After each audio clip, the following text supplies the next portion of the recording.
sheeping and calving for the lifestyle farmer? Yeah. So I guess it's pertinent just to maybe start back with the basics and give people a bit of an idea on what they might be wanting to look at and when to get help, and hopefully even some of the seasoned farmers watching might get some tips. I Doesn't guess. hurt to just to refresh, does it? So I guess the big thing right at the basics is understanding when the birth's going to take place.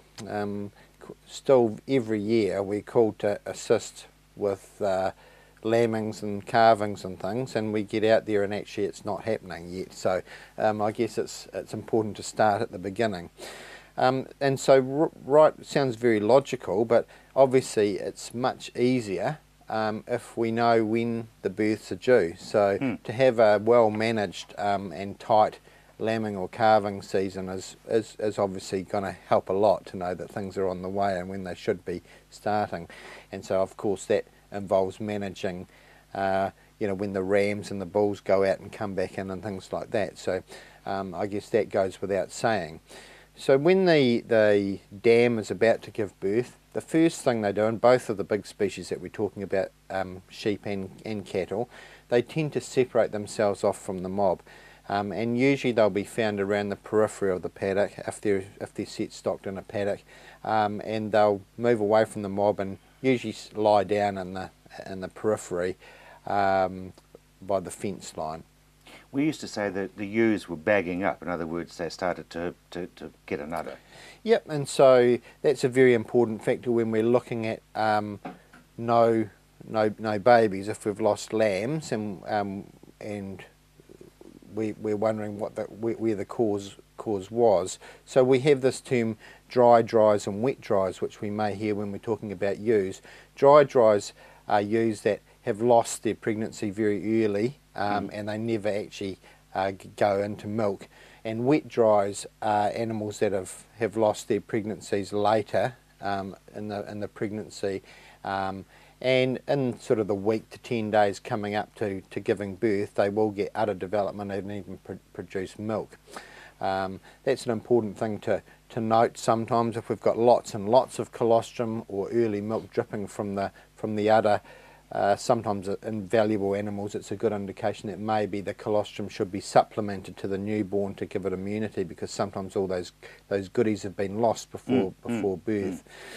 When should you intervene? Okay, so the normal process, we call it parturition or birth. The normal birthing process generally lasts about 4 hours, and so if we've got an animal that's been away from the group, looking uncomfortable, lying on the ground and perhaps straining, if there's no obvious evidence of a presentation, a limb or a head showing at the vulva, then 3 to 4 hours would be the maximum before you want to start having a look.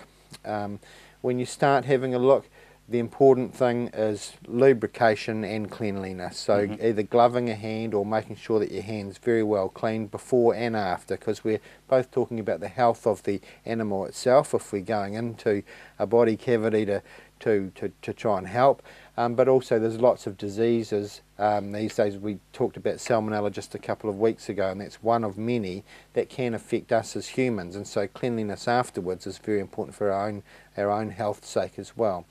And so a well-lubed, clean hand. And be gentle. Be gentle, absolutely, especially when we're talking about goats and sheep. They're very, very easily damaged, and you will only, unlike a cow, you'll only ever get one arm in or one hand in, and so trying to put both in is just not going to get anywhere. So we need to make sure that we've got a normal presentation, and a normal presentation primarily is what we call an anterior or frontwards presentation, and that means both front legs and the head through into the pelvic canal. Two feet and a nose. Absolutely, and to check out which feet, I kind of have this way of thinking about that. Front legs, if you flex the joints, they kind of form a C or a circular shape. They flex the same way, both the joints at the foot and then the joint above it, we call it the knee or the carpus. They flex the same way, so they form a circular shape. If it's a back leg, which sometimes you'll have a head and you've actually got a back leg of a twin or something like that, they sort of form a Z a Z pattern, so they flex in opposite directions. So the foot joint. You know you're in trouble then, don't you? Yeah, and then You've so got one C and one Z. Absolutely. So obviously you want to have either two back legs, or you want to have two front legs in the head, and you're not going to be able to see this, so you have to feel it. Trying to pull a baby out when it's presented wrongly is not going to go anywhere. So you really do need to correct the presentation. And sometimes what I'll do is I'll just, especially with lambs, is I'll put ropes onto the front legs so that I know if they slip back in I can get them easily, and then I'll get control of the head, and then once we've got head and two front legs, then we're away. It's usually a simple process of extraction. But you can get a head back, you can get all sorts of problems. Absolutely, some of them are very hard to fix. And she's pushing against you and you're trying to push it back in so that you can get... Yeah, absolutely. And I think we've all got to be aware that these are living, breathing, sentient, feeling creatures, and so we have to be respectful of that they can feel pain as well, and there's got to be a limit drawn, and let's face it, it's just the way life is, that sometimes this monetary value comes into these decisions, but that doesn't mean that we need to put them through cruelty. If there's a decision that needs to be made that's going to involve either working out whether the money spent on getting professional help from a veterinarian outweighs the value of the animal, well then a call sometimes needs to be made. That animal may need to be euthanized. So if you're not getting anywhere and the animal's in distress, then you either need to get help from someone that's going to do so professionally and humanely, or call it quits. Very briefly, when do you use antibiotics?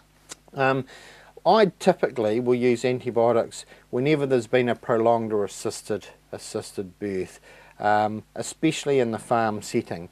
If a veterinarian's coming out, maybe we're more likely to make a call that's not necessary because we know we've been very clean and things.